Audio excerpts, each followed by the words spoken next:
estás? Buenas tardes. Muy bien, muchas gracias. ¿Ustedes cómo están? También excelente, pues aquí mira, muy contentos de que hayas venido, que hayas aceptado esta invitación.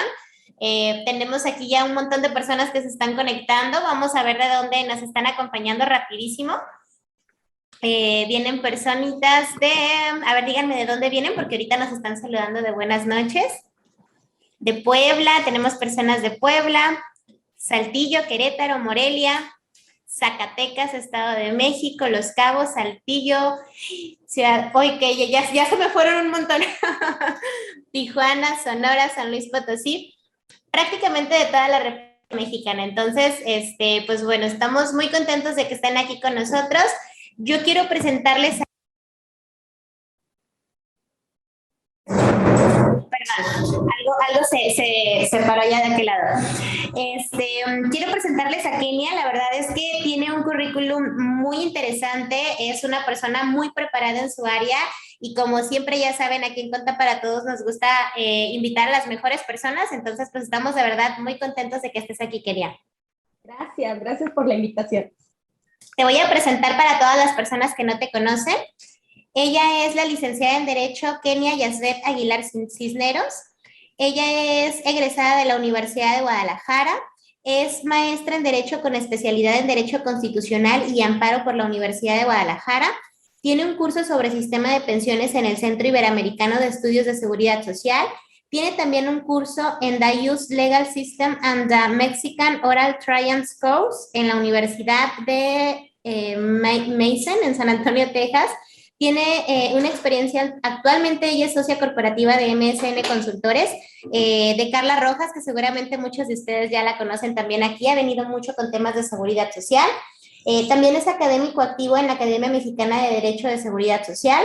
Tiene más de 8 años de experiencia como directora en Grupo Lex Asesoría Laboral y durante 4 años trabajó en el gobierno federal como coordinadora legal del Servicio de Administración y Enajenación de Bienes.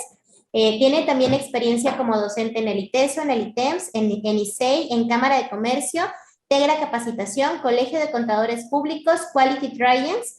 Tiene también publicaciones de el derecho al trabajo del migrante en México. Tiene también el derecho al trabajo del migrante en la normatividad internacional y nacional, ponencia publicada en el libro publicado Modernos Enfoques Constitucionales, publicado en ediciones Nueva Jurídica de Marco de las ponencias presentadas entre el 3 y 4 de octubre del 2019 en la Universidad de Valencia, España, El reto de México ante las políticas públicas y la inserción laboral del migrante irregular. Este fue publicado en coautoría con la doctora Angélica Oseguera Ábalos. También el trabajo del migrante en situación irregular como marco normativo y políticas públicas, publicado en coautoría con la doctora Angélica Oseguera Ábalos en la revista Indexa IUS, titulada El derecho del trabajador en la posmodernidad. También las políticas de reinserción laboral del migrante ante los acuerdos sostenidos por el Gobierno de México y Estados Unidos en América del 2019, publicado en la revista latinoamericana de Derecho Social en la UNAM, número 31, julio-diciembre del 2020. Kenia, bienvenida, muchísimas gracias. No, gracias a ustedes por la invitación y la verdad es que estoy muy contenta y más de hablar de un tema que muchos pudieran decir, ay, ya pasó, ya fue, pero que sin duda alguna está más vigente que antes, ¿no? Porque ya lo estamos viviendo y lo estamos palpando en el día a día. Entonces, si me permiten, pues voy a entrar en materia, ¿no? Y con el permiso de Cristi y obviamente el agradecimiento, pues iniciar con esto, primero decirles que es una maravilla estas plataformas, ¿no? Parte de las cosas muy buenas que nos trajo la pandemia fue potencializar estos medios de comunicación, estos medios de capacitación. Entonces, la verdad es que pues me da muchísimo gusto poder estar aquí sentada y compartir experiencias con gente de toda la República, ¿no? O sea, Monterrey, Sinaloa, Morelia, Saltillo, Los Cabos, Cancún, etcétera, ¿no? Nada menos, justo vengo regresando precisamente estuve en La Paz y Los Cabos, y la semana pasada estuve en Hermosillo y Obregón, ¿no? Entonces, a lo mejor más de alguna de las personas que están aquí conectadas ya les ha tocado compartir conmigo antes, ya sea en línea o en persona, ¿no? Entonces, pues bueno, veo que hay personas levantando la mano. Solo quiero confirmar si me escucho bien. Y si les parece, como podríamos llevar el tema de la plática, es que vamos a hablar, vamos a exponer el tema y sobre esto, hacia la parte final, vamos a dejar un espacio para preguntas y respuestas. ¿Les parece? ¿Estás de acuerdo, Cristi? Con las manos levantadas, no sé si tenga algo que ver con el tema técnico. No, yo creo que el tema... Sí, yo creo que el tema de las manitas levantadas es porque van entrando, pero normalmente nosotros lo que hacemos es que les pedimos que las preguntas nos las pongan en el chat de preguntas y respuestas, porque luego acá en el chat general se pierde, o sea, si nos hacen una pregunta y luego el hola, el aquí estoy, o sea, además se pierde. Entonces, las preguntas, no sé, así como lo dices, está perfecto, las contestamos para el final de la plática. Vamos a irlas acumulando conforme vayan saliendo y ya de acá podemos llevar un control de cuál se va a contestar o no. Entonces, al final también les tenemos información sobre la masterclass que vas a dar completa la semana que viene, entre otras cosas. Entonces, hay que manejarlo así. Primero todo el contenido, luego las preguntitas y luego ya paso yo a darles toda la información de la masterclass y demás. ¿Sale? Ok, pues bueno, muchas gracias. Entonces, una vez aclarado estos puntos de presentación, de aclaración de cómo llevaremos la dinámica de esta sesión, pues entraremos propiamente en materia, ¿no? Bienvenidos sean todas, todos a esta sesión donde hablaremos de REPS. Y quiero iniciar por señalar que es REPS, ¿no? Porque se ha hablado mucho de esta expresión, abreviatura, y bueno, hay que decir que el REPSE es el registro de prestadoras de servicios especializados u obras especializadas, ¿no? Que es conocido como tal, como REPSE. Ya como les decía Cristi, pues mi nombre es Kenia, yo radico en el estado de Jalisco y podrán encontrarnos en nuestras redes sociales a través de las redes de MSN Consultores, que es la base de nuestro corporativo, ¿no? Soy abogada, me dedico a temas de litigio. Mucho de esta exposición tendrá tintes, hay que decirlo, de naturaleza fiscal, pero con honestidad lo confieso que no es mi especialidad. Entonces, en algún momento dado, si existe algún tema en el que no soy experta y alguien más puede entrar al tema mediante el chat o incluso mediante micrófono abierto, lo vemos para interactuar sobre eso. Pero bueno, iniciemos a hablar de dónde viene el reto, o sea, cuál es la naturaleza de esto. Y tenemos que hay una evolución tanto legislativa como administrativa. ¿Y a qué nos referimos cuando hablamos de esto? Legislativo es creación de leyes, ¿no? Y hay que decir que el REPSE nació de una ley de naturaleza federal. ¿Y cuál fue esa ley? La Ley Federal del Trabajo. Una reforma importante al artículo 15 de la Ley Federal del Trabajo. Y ojo, esta reforma a nivel legal trajo cambios administrativos significativos. Cuando hablamos de cambios administrativos, significa que la propia Secretaría del Trabajo tuvo que crear una organización, una serie de procesos para poder generar estos registros y por lo tanto hacer efectiva la reforma legal. ¿Desde dónde venimos? Porque mucho se ha hablado de, la subcontratación y cómo sufro, y ahora vinieron a satanizarnos y gobierno malo, gobierno bueno, ¿no? Bueno, hay que decirlo que esto no es ni siquiera del gobierno actual, ¿no? Esto fue una reforma que incluso data del 2012, o sea, prácticamente 10 años atrás, en donde el 30 de noviembre del 2012 justo entró en vigor con la llegada del presidente Enrique Peña Nieto, pues incorporó a la Ley Federal del Trabajo la figura de subcontratación. ¿Por qué? Porque la realidad se venía dando. O sea, esa es la realidad, ¿no? La figura de subcontratación nació ante la necesidad de decir, yo me dedico a esto, pero requiero un servicio, un plus que yo no sé hacer, y por lo tanto voy y lo busco en otro lado. Entonces, en virtud de que se creó gracias a una necesidad, pues entonces se tuvo que voltear a ver voy a ir contratando estos servicios que vienen a darme un plus. Pero obviamente en el transcurrir del tiempo, pues la figura se fue mal utilizada, se abusó de la, ¿no? Y en ese sentido se crearon empresas fantasmas que facturaban millones de pesos y que curiosamente tenían un domicilio fiscal en el lugar más humilde del municipio más recóndito del país, ¿no? O uno te pagaba, otro te daba las herramientas, otro te daba las órdenes, y una serie de figuras que al final vinieron a distorsionar esto y que generó que el legislador volteara. Y hay que decirlo, no solo por derechos sociales, ¿eh? O sea, yo eso sí lo he hablado y he levantado la mano muy enérgicamente en el sentido que efectivamente es un tema político, ¿no? Que nos han vendido de vamos a proteger los derechos, las utilidades de los trabajadores. Pero la realidad es que también tuvo un tinte muy fiscal. ¿Por qué? Porque en estas figuras que se fueron distorsionando, por decirlo de alguna manera educada, pues se empezó a generar el pagas el mínimo, la otra parte la pagas por el lado sindical o la pagas por conducto de una tercera persona, y entonces pagamos sobre un salario base de cotización mínimo, nos ahorramos esta cantidad de dinero. Entonces, pues se dieron cuenta que la fuga de dinero, tanto a nivel impuestos como a nivel aportaciones de seguridad social, dentro de las cuales están las Infonavit también, pues el gobierno se asustó y hizo muchos cambios. Anteriores al que vivimos, que fue muy fuerte el del año pasado, pues tenemos que en el 1 de enero del 2017 se adicionaron párrafos, fracciones a la ley del impuesto sobre la renta, a la ley del IVA, para efecto de tratar de poner, vamos a decirlo, como una mayor protección a esta figura para evitar que se siguiera distorsionando, ¿no? El 1 de enero del 2020 se adicionó también la fracción cuarta al artículo 1A de la ley del IVA para temas de la retención del 6%. Y finalmente llegó la reforma más trascendental, ¿no?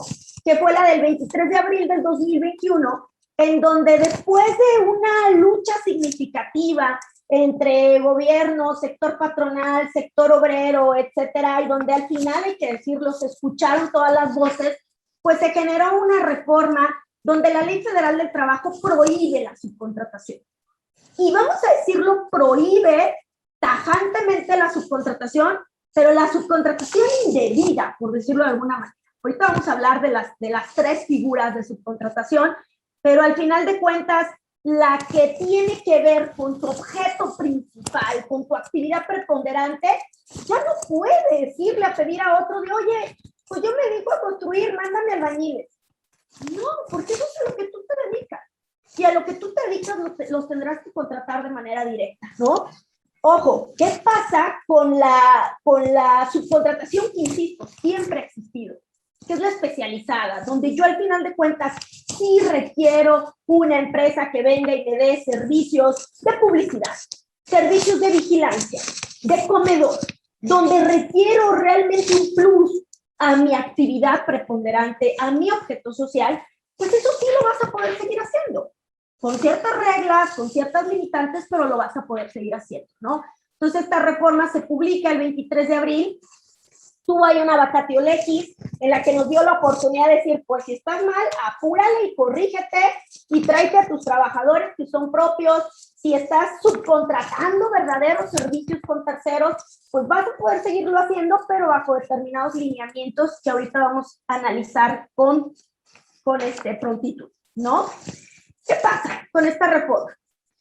A nivel fiscal, entró en vigor el 1 de agosto del 2021. Hola, hola, Kenia. Te voy a interrumpir un segundito, nada más para comentarte. Lo que pasa es que como que cuando hablas se roza algo con tu micrófono porque se alcanza a escuchar como un ruidito. No sé si tengas por ahí alguna telita, tu cabello o algo por el estilo, porque parecía que hay un micrófono abierto. Creo que va a ser mi micrófono. Creo que va a ser mi micrófono. Se escucha mil veces mejor. Ajá. Ok, perdón, Sí, gracias, es mi adelante, micrófono, perdón, creo que le está fallando una parte. Pero bueno, con razón. Resumiendo un poco lo que decía, espero que no se haya distorsionado mucho, pues hubo una reforma legislativa y lo que trajo cambios al interior, es decir, trámites administrativos, incluso no solo a nivel gubernamental, vamos a decirlo, sino también al nivel empresarial. Y llámesele micro, mediano, grande, ¿ok? Y esto es lo que hoy nos ocupa y lo que tenemos que voltear a ver, porque si aún no lo hemos hecho y no nos han descubierto, vamos a decirlo de esa manera, pues estamos aún en la oportunidad de poder hacer algo para salvar, ¿no? La reforma del pasado 23 de abril tiene un efecto laboral, obviamente, fiscal y de seguridad social, ¿no? ¿Qué pasó? A partir del 1 de septiembre del 2021, pues entró en vigor todo lo relativo al contexto tributario. Ya ven que nos dieron ahí un mes adicional, ¿no? Y finalmente el 26 de agosto del 2021 se publicó una guía para efecto de cumplir con las obligaciones en materia de registro en el REPSE, que es el tema que nos ocupa del día de hoy. Entonces vamos viendo en específico qué es subcontratación laboral. Y subcontratación laboral, yo lo decía hace un momento, esa la realidad ya existía. O sea, ya existía de buena o de mala manera. ¿Cuál era la buena manera? Pues yo, a final de cuentas, iba con una empresa tercera, me daba servicios de naturaleza especializada, le facturaba ese servicio y al final de cuentas no había ninguna irregularidad en ese trato con la persona que finalmente era la persona física que prestaba o las personas físicas que prestaban el servicio. ¿Qué fue lo que finalmente dijeron? Esto no es subcontratación para efectos legales. Pues las relaciones, los nexos con personas que finalmente eran propias y que estaban registradas con terceros. Y muchas veces esos registros no eran solo para efectos laborales, sino que había ahí una serie de estrategias, y lo pongo entre comillas, las estrategias, para efecto de pagar o reportar salarios menores, ¿no? Entonces, al final de cuentas, la figura de subcontratación es yo recurrir a un tercero para poder realizar una determinada actividad, ¿no? Yo dividiría en tres la subcontratación. ¿Cuál?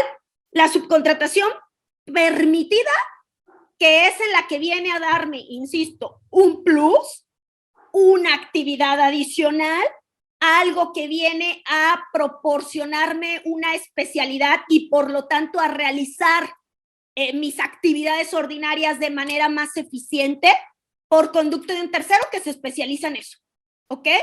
Y eso es lo que sí se nos está permitiendo, bajo determinadas reglas, que ahorita vamos a comentar. ¿Cuál fue la que de plano se prohibió y la que no puedo seguir haciendo? Donde yo le digo a Manpower, a Lucita Capacita, a Tercerizaciones, ADCB, mándame a 15 trabajadores para que den clases cuando soy una institución educativa. O sea, eso es lo que ya no se puede. Oye, Kenia, yo lo sigo haciendo y no me ha pasado nada. Pues bueno, al final de cuentas, las facultades de fiscalización, de inspección, están ahorita en marcha. Entonces, yo por eso les digo, si no lo han hecho y si dicen, ay, ya la hice porque entró en vigor y nadie se dio cuenta, pues bueno, el entrar en vigor es cuando empiezan a vigilarte, pero eso no significa que porque no lo hayan hecho en los primeros días no te vayan a llegar. Entonces, hay que tener especial cuidado con lo que estamos haciendo actualmente, con lo que es y con lo que parece ser. Porque también a veces me pasa que me dicen, oye, Kenia, pues es que la verdad es que es un tercero, nada más viene, recoge el personal y se lo lleva, me presta servicios de transporte. Sí, pero en la práctica se cometen una serie de errores, como al camión ponerle el logotipo de la empresa, como al trabajador, al chofer, darle bitácoras de la empresa, darle una camisa y hacer una serie de cosas en la práctica que aunque no es una disposición de personal, tal pareciera que lo fuera. Entonces, hay que tener mucho cuidado en qué no puedo hacer, qué puedo seguir haciendo bajo las reglas que vamos a ver. Y ojo, sacar de la canasta a la tercer figura, que no es subcontratación. ¿Cuál? La prestación de servicios de naturaleza diversa a la laboral. Ejemplo, la prestación de servicios de mantenimiento, la prestación de servicios profesionales. Yo tengo clientes que arreglan aires acondicionados y que van una vez cada mes o cada 2 meses a las instalaciones de una empresa a revisar el sistema de aires acondicionados y resulta ser que les hablaron y les dijeron, regístrate en REPSE. ¿Pero por qué? Yo tengo amigos abogados que prestan servicios de naturaleza, de índole profesional, que les hablaron y que les dijeron, oye, licenciado, pues regístrate en REPSE. Y me hablaron. Me dijeron, Kenia, regístrame en REPSE. Ni siquiera te puedo registrar en REPSE. ¿Por qué? Porque muchos de ellos ni siquiera son patrones. Operan de manera independiente sin que tengan subordinados. Si no tienes subordinados, ¿cómo vas a poner a disposición a un tercero? resulta imposible, ¿no? Fleteros, o sea, señores que tienen un camioncito y que hacen servicios de transportación de mercancía que les pidieron REPSE, cuando, insisto, ni siquiera son patrones. Entonces, el tema del REPSE se distorsionó, no lo exigieron, muchos por miedo se fueron a dar de alta en REPSE y creo que hoy estamos viendo las consecuencias. ¿Qué pasó con REPSE? Ante el boom que ocurrió en tema de la reforma laboral, pues 120,000 empresas en el país en septiembre de 2021 habían iniciado su registro ante REPSE, de las cuales esa fecha, ojo, ya ahorita son más, 65,000 ya habían concluido el trámite. Y 55,000 no habían concluido el trámite porque había pasado algo de que no habían subido los documentos completos, no tenían sus opiniones de cumplimiento, o bien se había solicitado algún requerimiento y no lo habían terminado, ¿no? En este sentido, se migraron a 2.7 millones de trabajadores a empresas a las que verdaderamente prestaban el servicio, ¿no? Este es el número de regularización que se puede decir el gobierno obtuvo. ¿Qué pasa con el REPSE? ¿Cuáles son las empresas que tienen que estar aquí? Bueno, pues como tal, opera que se tendrán que registrar o se registraron patrones, ya sea personas físicas o morales. Recordemos que para ser trabajador necesita ser persona física, pero para ser patrón puede ser Juan Pérez o puede ser Pérez S.A.D.C.B., ¿ok? Que presten un servicio especializado o realicen obras especializadas. ¿Cómo podemos entender esto? Pues el servicio es la actividad, la prestación de algún tipo de atención, ¿no? Y que viene a darle esa especialización a la empresa. Ejemplo, yo trabajo con una empresa que vende medicamentos y le doy servicios de asesoría en el rubro de capacitación, ¿no? Efectivamente, ¿ellos a qué se dedican? ¿Cómo está constituida su acta?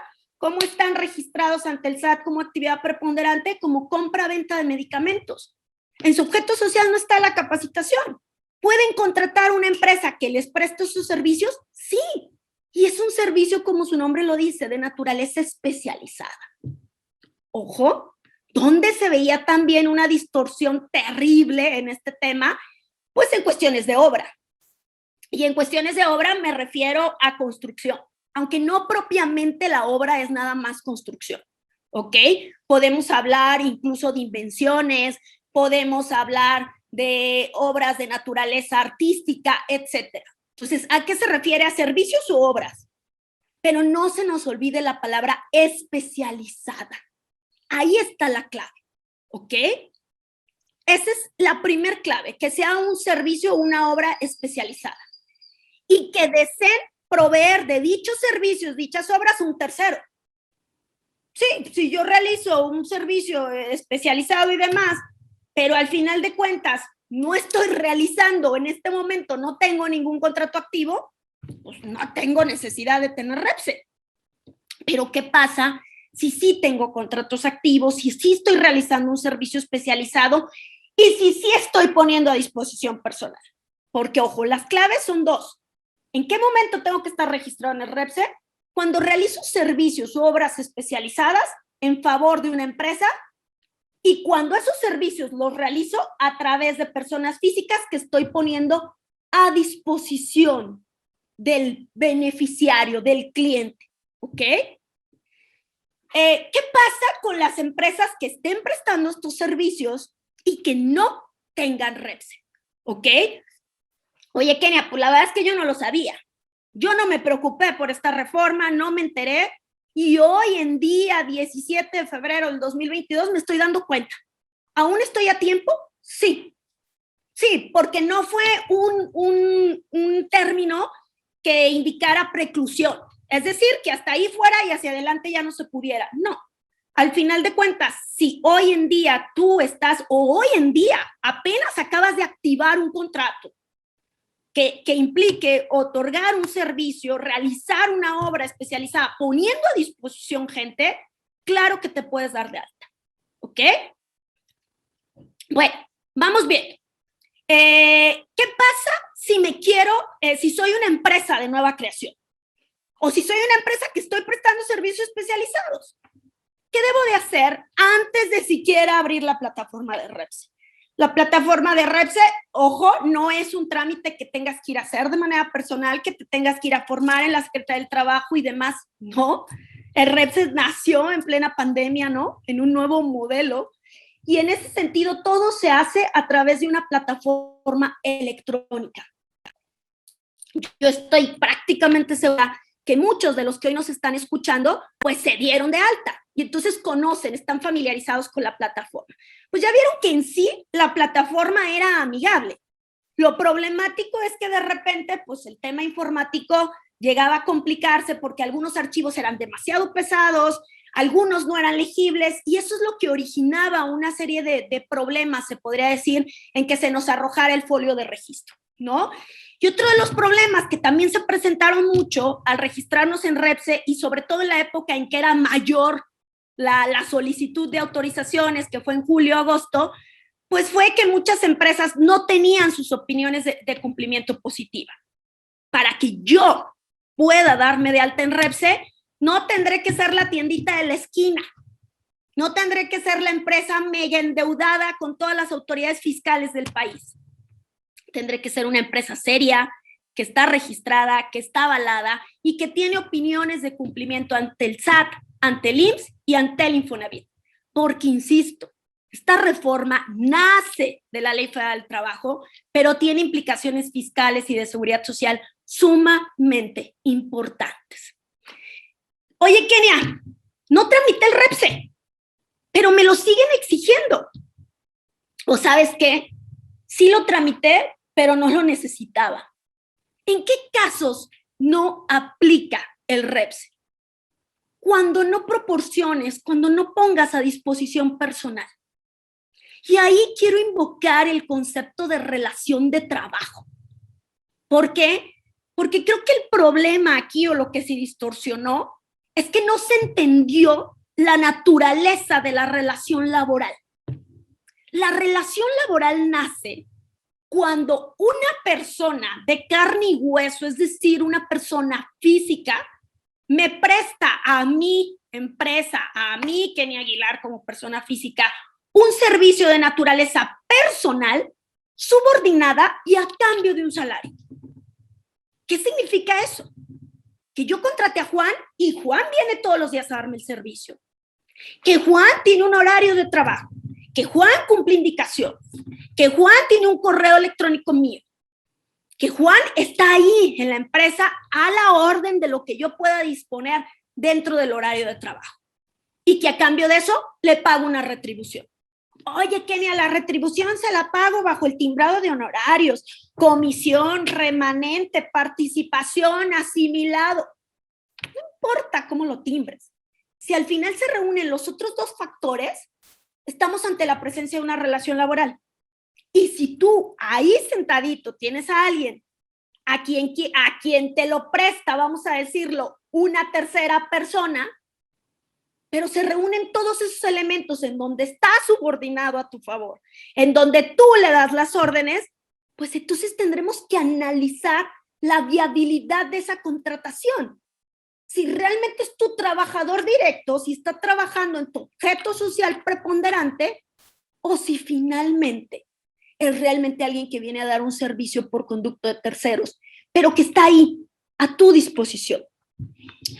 Mucho se habló de manera indebida, y hay que decirlo, en mucha culpa por parte de la Secretaría del Trabajo, donde la Secretaría del Trabajo sacó una serie de comunicados que decía, es que poner a disposición es con que esté ahí. Pues digo, fue una interpretación y un anuncio, ¿no?, que generó mucha polémica y que incluso generó que muchísimas empresas, miles, se dieran de alta sin que hubiera una razón de ser. Ojo, esa manifestación no es una ley. Seguramente nos va dando la pauta de cómo se va a ir, de cuál va a ser la interpretación administrativa. Pero al final, cuando lleguemos a tribunales, el término disposición significa que esa persona esté ahí adentro dispuesta a cumplir mis órdenes, mis indicaciones, a acatar lo que yo diga en los términos que yo diga. Si al final de cuentas estamos hablando de que esa persona está acatando mis órdenes para una actividad que yo realizo de manera directa, es tu trabajador, ni siquiera subcontratación especializada. Si estamos hablando de que esa persona está a mis órdenes, en mis instalaciones, dispuesta a realizar, a cumplir las actividades especializadas que él o ella sabe realizar y por las que fue encomendada por su patrón y en las que yo simplemente superviso, le digo hazlo aquí o hazlo allá, pues entonces estamos ante una figura de subcontratación especializada. ¿Qué significa si es un servicio aislado? ¿Qué significa si actúa bajo su criterio, sin una subordinación? Pues ahí no hay ni subcontratación especializada ni prohibida. Es de otra índole y no necesito inscribirme en REPSE. Kenia, ya me inscribí, ¿qué hago? Pues es sorpresa. Déjenles digo que al final de cuentas es un registro donde no te puedes dar de baja. O sea, en realidad ahí está.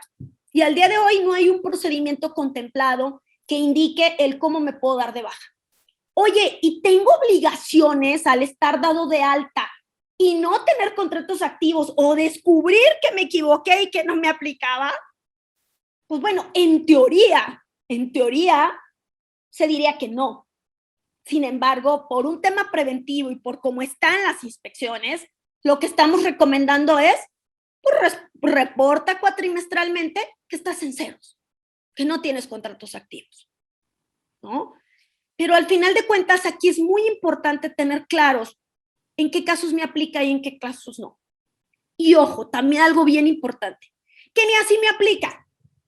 Sí me aplica porque la realidad es que tengo 40 clientes y de los 40 con 35 trabajo de manera independiente. Pero con 5 a 5 sí les tengo gente ahí dentro, lo que coloquialmente es conocido como implant, ¿no? En ese sentido, con esos 5 sí tendrás que realizar el trámite de REPSE y todas las obligaciones inherentes a REPSE.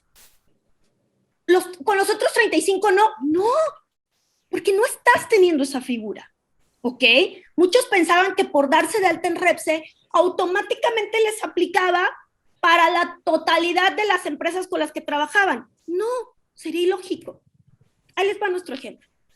De hecho, Kenia, quiero hacer un comentario aquí en base a lo que acabas de decir. ¿Sí? Tenemos empresas, casos actualmente que tienen el criterio de, ¿sabes qué? No te contrato. Si no llegas con tu registro de REPSE, no puedes ser mi proveedor. Y a veces son cosas que de verdad no tienen ni siquiera sentido en el por qué lo están pidiendo. Entonces, de repente llega por ejemplo, el gerente de compras y se acerca conmigo y me dice, oye, Cristi, es que, ¿sabes qué? Tengo acá en mi empresa mi contadora que dice que no va a autorizar pagos a ningún proveedor si no llegan con su registro de REPSE y le quieren pedir el registro de REPSE. Incluso, por ejemplo, ellos se presentan de repente en expos y es de que, ok, va la persona que contratan para que ponga el toldo y, o sea, el tema publicitario, el estante como tal, o sea, sabes que agarras, llegas a la expo, llegan las personas, te plantan el toldo, te dejan allí, no sé, las periqueras donde se va a sentar la gente y se van. Y en 7 días regresan por esa mercancía, la guardan a su camión y se retiran. Pero por el hecho de que ya mandaron personas a colocar esa mercancía en la expo donde se van a presentar, les quieren pedir el REPSE a estas personas. Entonces dice el señor de la publicidad o el señor que renta el mobiliario, dice, oye, espérame, es que yo ¿por qué te voy a dar un registro de REPSE si yo lo único que estoy haciendo es llegar a dejarte mercancía y me retiro? O sea, no voy a tener ahí personal cuidando la mercancía ni nada, entonces pues no te puedo dar REPSE. Y la contadora, no, pues es que a él no, entonces dile que se registre. Y entonces están haciendo que registren a personas sin que exista esa necesidad. Y yo recuerdo que hace unos meses que tuvimos por ahí un evento presencial aquí en Conta para Todos, estuvo la licenciada Carla y ella hizo un comentario muy interesante en donde dice, el hecho de que tú, aceptes el registro del REPSE, en automático te vuelves responsable solidario de las cuotas obrero-patronales de la persona a la cual está solicitando el REPSE, porque estás aceptando que esa persona está suministrándote un personal especializado y por ende tú tienes una responsabilidad solidaria si esa persona no cubre con sus cuotas. Entonces, más allá de decir, le pido a todos para no meterme en problemas, me estoy metiendo en problemas con todos por pedirles un registro que no les corresponde. Sí, de hecho, nosotros nos topamos muchísimo con ese problema. O sea, insisto, empresas que fueron o que han sido sumamente injustas, porque aparte me encanta, porque ven una cosa y lo aplican según ellos a su favor, pero no en su contra. Yo voy a decir, yo tengo un cliente y no voy a decir el nombre, se dijo, pídale REPSE a todos, aplique o no aplique, no nos vamos a fijar si aplica, si pone a disposición o no, curémonos en salud, ¿no?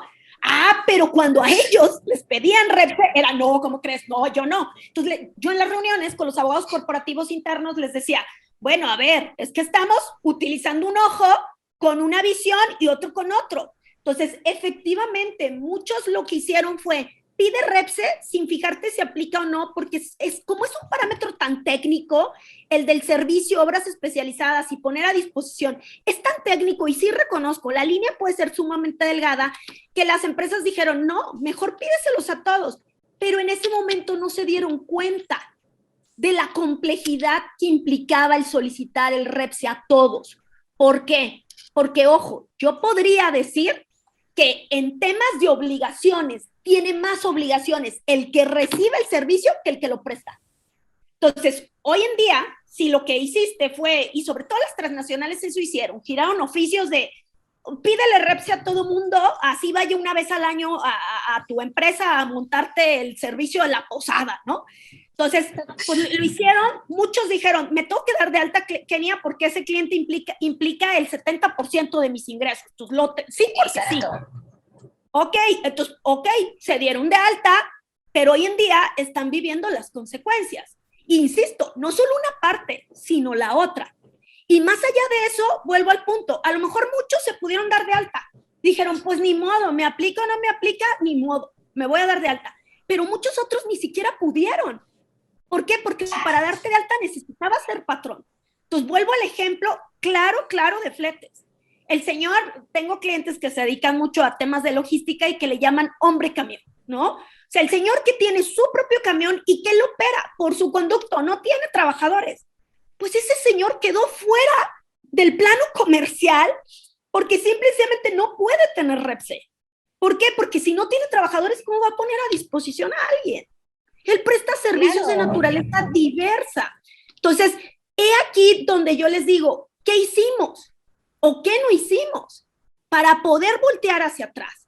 En la oficina lo que trabajamos mucho fue el sentarnos con empresas, con monstruos o incluso no monstruos, medianos o pequeños que nos exigieron REPSE para decirle, mira, esta es la reforma, no me aplica por esto, y si me obligas, estas serán las obligaciones compartidas que vamos a tener.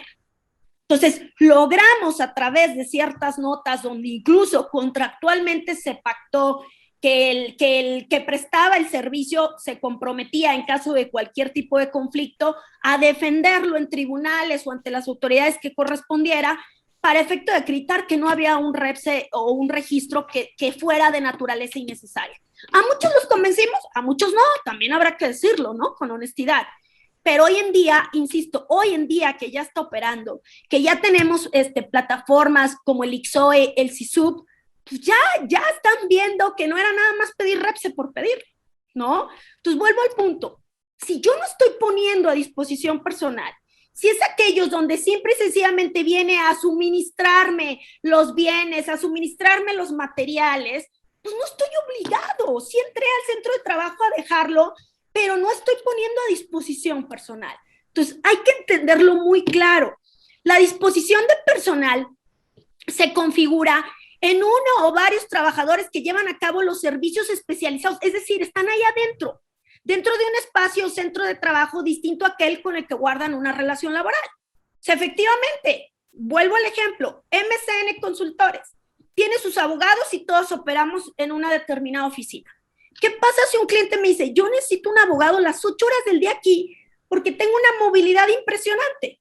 Entonces, efectivamente, yo lo mando a un abogado que yo formé, que depende de mí, que yo le pago el salario a otro lugar para que vaya y preste el servicio y cumpla las indicaciones de ahorita vas a dar de baja a Pedro y al rato vas a dar de baja a Marta y ahora me vas a ayudar a hacer este contrato.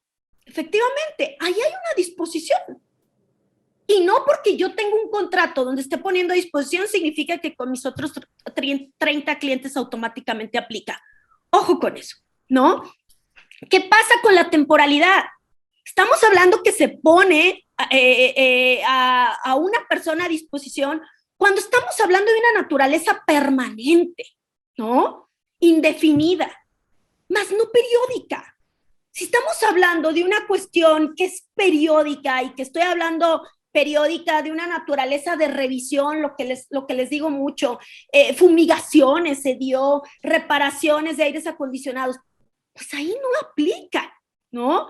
Entonces tendremos que verlo. Ojo, a ver, Kenia, yo en el año, durante 2 meses, vamos a decirlo, contadores, ¿no? Mayo y junio, tengo un exceso de trabajo por temas de declaraciones. Contrato mayor personal. Ah, bueno, pues entonces veremos la naturaleza de si es subcontratación especializada, si te están poniendo realmente a disposición personal cuando tú no te dedicas a ese tema, o si realmente estás trabajando en alianza con otro despacho que te está maquilando, ¿no? Pero tendremos que ver esa naturaleza, porque de otra manera nos estamos metiendo a REPSE sin necesidad de, ¿ok? ¿Dónde no va a haber disposición? Pues cuando no hay una subordinación, cuando no se actualizan los elementos que constituyen una relación laboral entre el personal del contratista y el contratante. ¿Ok? ¿Qué consideraciones debemos de tener en cuenta? Porque decimos, ok, Kenia, ya me platicaste cuándo sí, cuándo no, ya me platicaste cuándo es una empresa de terceros, ya voy entendiendo lo que es la disposición, la periodicidad, pero ¿qué pasa si estoy ahí adentro?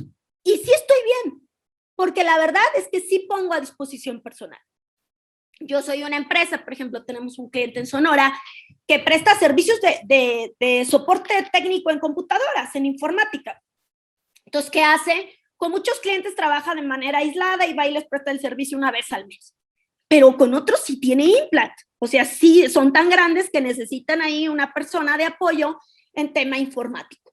Bueno, pues en ese sentido, tendrás que entrar a REPSE, ¿no? Contar con REPSE, fijarte que la empresa con la que prestes los servicios no tenga la actividad, el servicio, la obra especializada que tú vas a dar dentro de su objeto social y o actividad preponderante.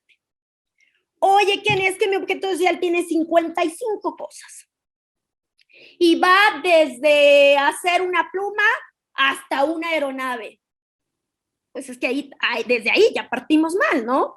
Estás abarcando una serie de cosas que en realidad no son a las que te dedicas. Entonces sí tendremos que acotar nuestro objeto social, sí. De lo contrario, pues si quiero tener a mi disposición gente que haga eso que está en mi objeto social, no puedo.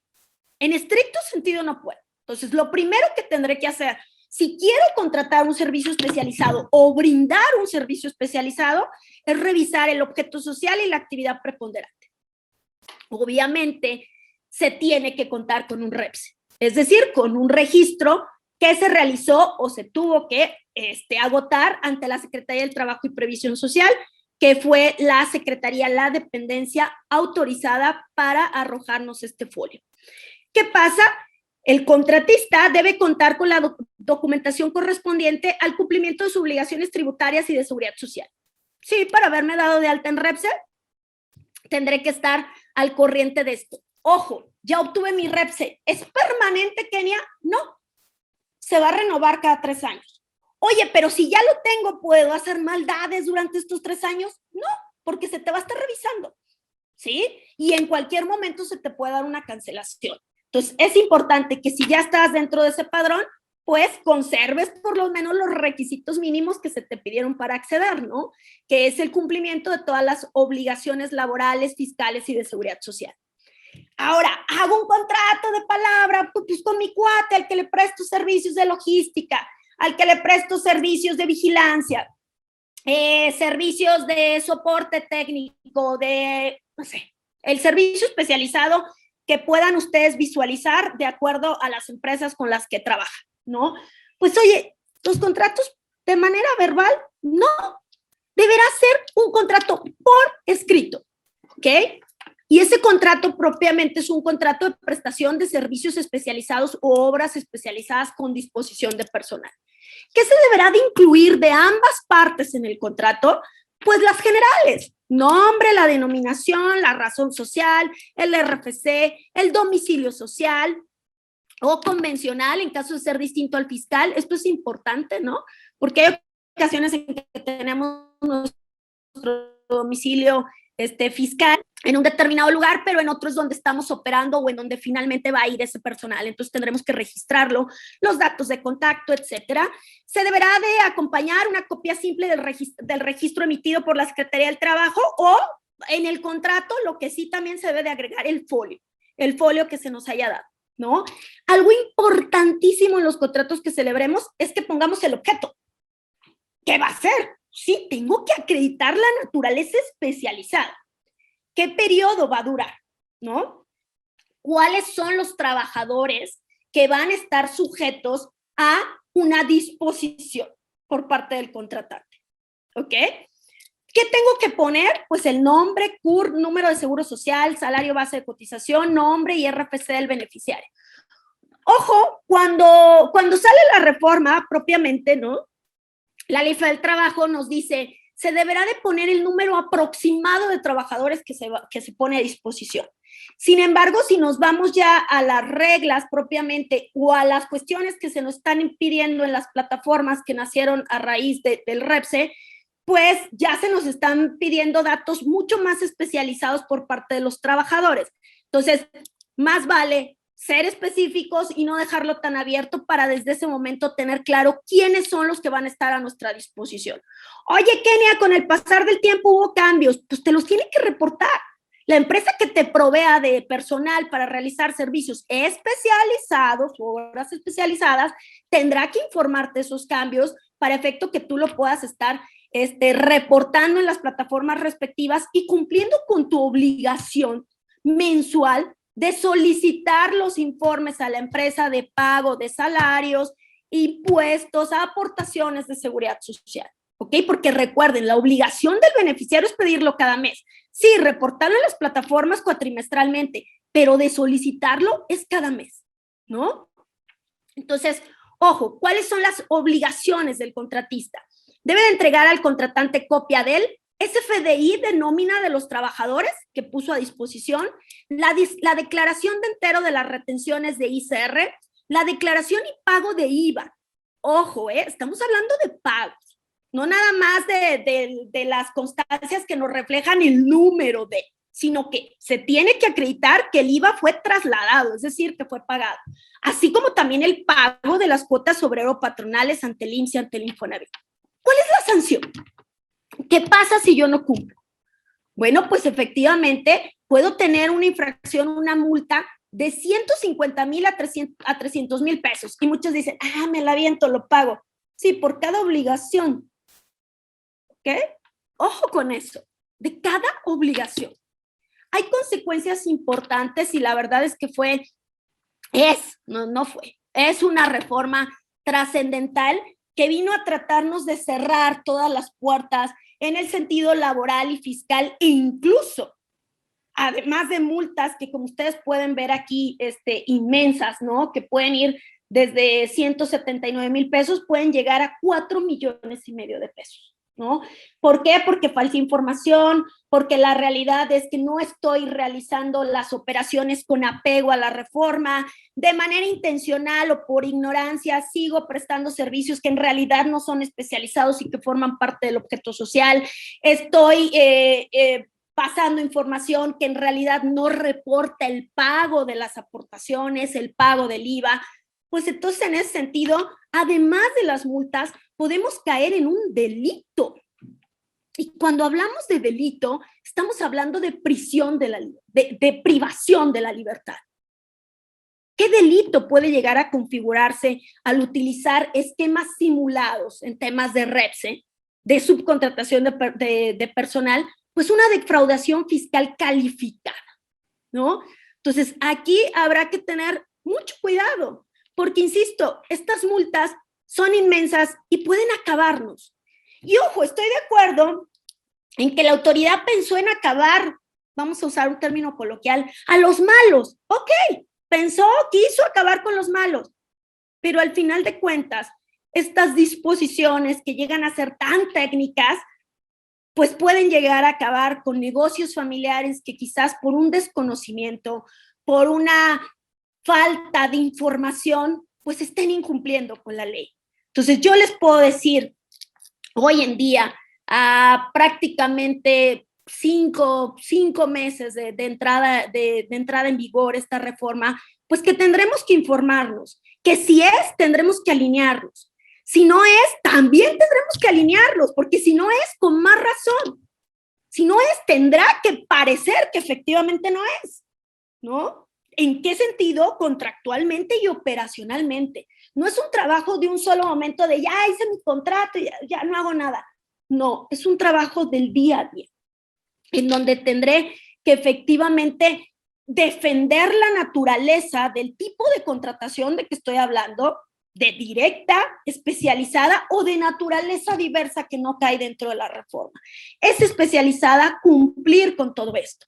Y ojo, las empresas que se dieron de alta en REPSE, ¿qué pasó? Pues obviamente dijeron, aquí estoy, esta soy yo, y pues hoy en día están recibiendo inspecciones.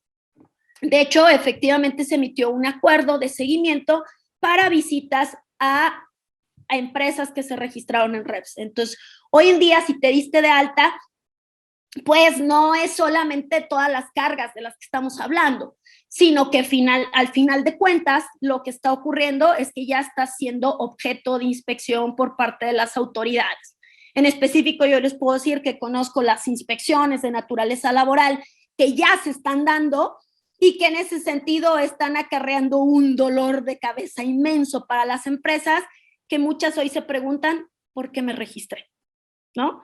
Y pues bueno, la respuesta fue correcto o fue incorrecto, la tendremos nosotros, y en ese sentido, si queremos dar una reversión, pues podremos darla para efecto de reportar que hoy en día tenemos 0 contratos, pero si va a haber una reversión, pues si de por sí tienes que ser minucioso con lo que haces, en una reversión todavía tendrás que ser mucho más minucioso, ¿no?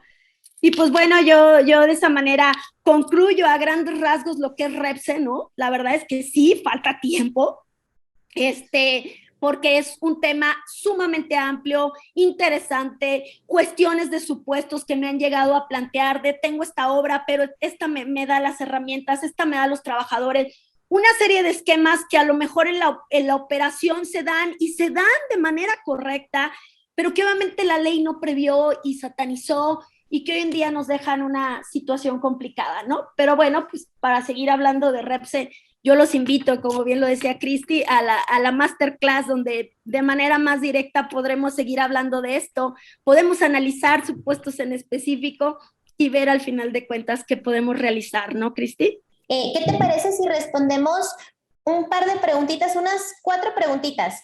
En tema de REPSE, en general, ¿qué comentario nos puedes hacer en cuanto al tema de la construcción, los subcontratistas, todas aquellas personas que sí van a una obra y que hacen pues instalaciones, estructuras, lo que sea en el tema de la construcción? Porque entiendo que por ahí hubo un comunicado por parte de no sé qué asociación de constructores, pero no, mejor explícanoslo tú. ¿Qué opinas en el tema de REPSE y construcción?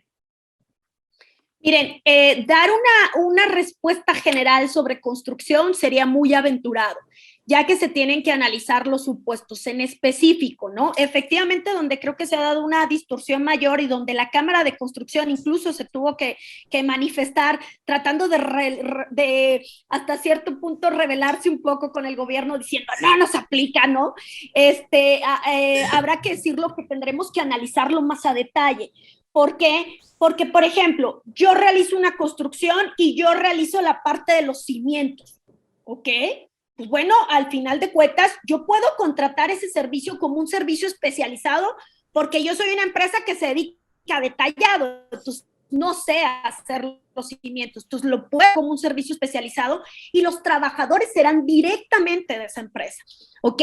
¿Qué pasa si al final las otras empresas que me prestan servicios de naturaleza diferente a las obras sí tienen ahí el personal y demás, pero están realizándolo de una naturaleza independiente? Pues entonces al final de cuentas también tendré que soportar la naturaleza independiente, pero insisto, tendremos que ver los supuestos en específico para ver si caemos como especializado o como independiente. ¿Por qué? Porque al final de cuentas, el que yo hable de un servicio independiente en construcción llega a ser muy complicado por el tema de que al final de cuentas el trabajador está prácticamente el 100% del tiempo ahí, en la obra, en la construcción.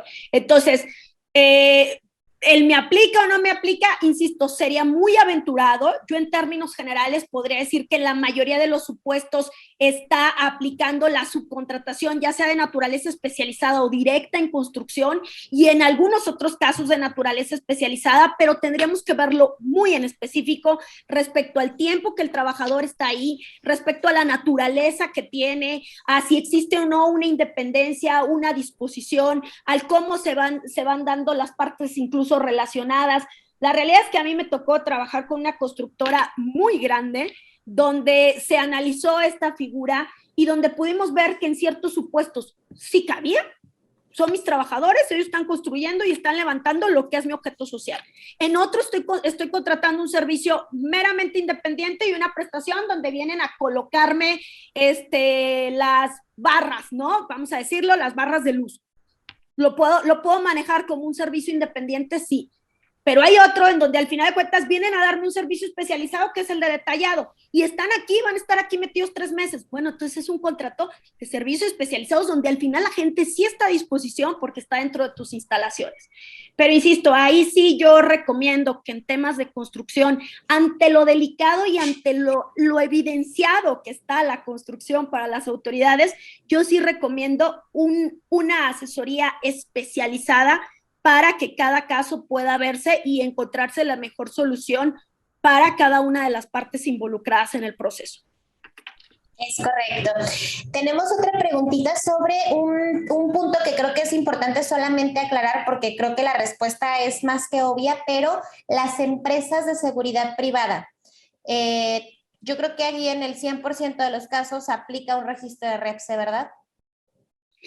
Yo no me atrevería a decir el 100% de los casos, porque me llegué a topar con empresas que desde el momento en que nacieron, vamos a dar el ejemplo. Por ejemplo, yo vivo en un coto, ¿no? Vivo en un coto privado donde efectivamente tenemos subcontratado el servicio de vigilancia.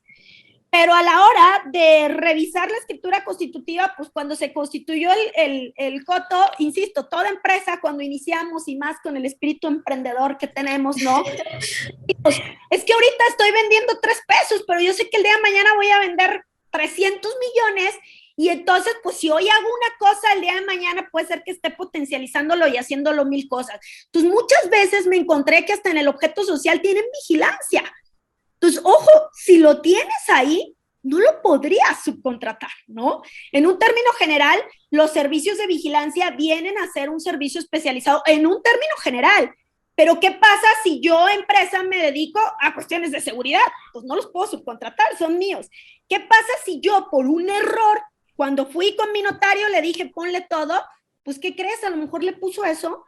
Y aunque en la realidad es un servicio especializado, pues documentalmente no estás acorde.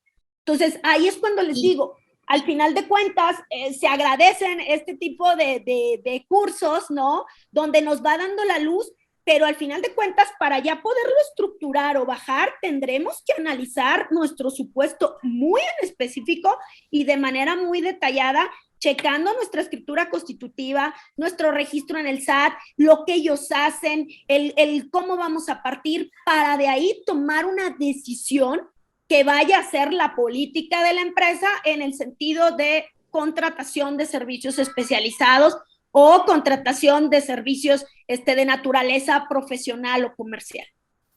Y es que sabes que, Kenia, este punto del acta constitutiva yo creo que vale la pena que se los mencionemos a todos los que nos están escuchando, porque era una práctica muy común. Y digo era porque hoy en día, ya a partir precisamente de esa reforma, tenemos más cuidado con analizar el objeto social que se está poniendo, porque los notarios normalmente en conjunto con la persona que iba y constituía o sea, las personas involucradas como tal, era de vamos a ponerle que haces de todo por si en algún momento se te ocurre vender naves espaciales, pues que puedas vender naves espaciales con esta razón social y no tengas que ir a hacer una modificación en tu objeto social en un acta de asamblea. Entonces, este tipo de cosas sí son muy importantes porque de verdad vino a concientizar esa parte, o sea, el hecho de, ok, ¿qué es lo que estás haciendo? ¿Por qué constituiste una empresa? O sea, no la constituiste para hacer 50,000 cosas, o sea, tu idea de negocio es esta. Si en algún momento cambia, pues entonces haz su respectiva modificación, pero no te metas en problemas de poner que haces todo cuando realmente lo único que vas a hacer es limitarte en el tema de qué servicios sí vas a poder subcontratar y qué servicios no.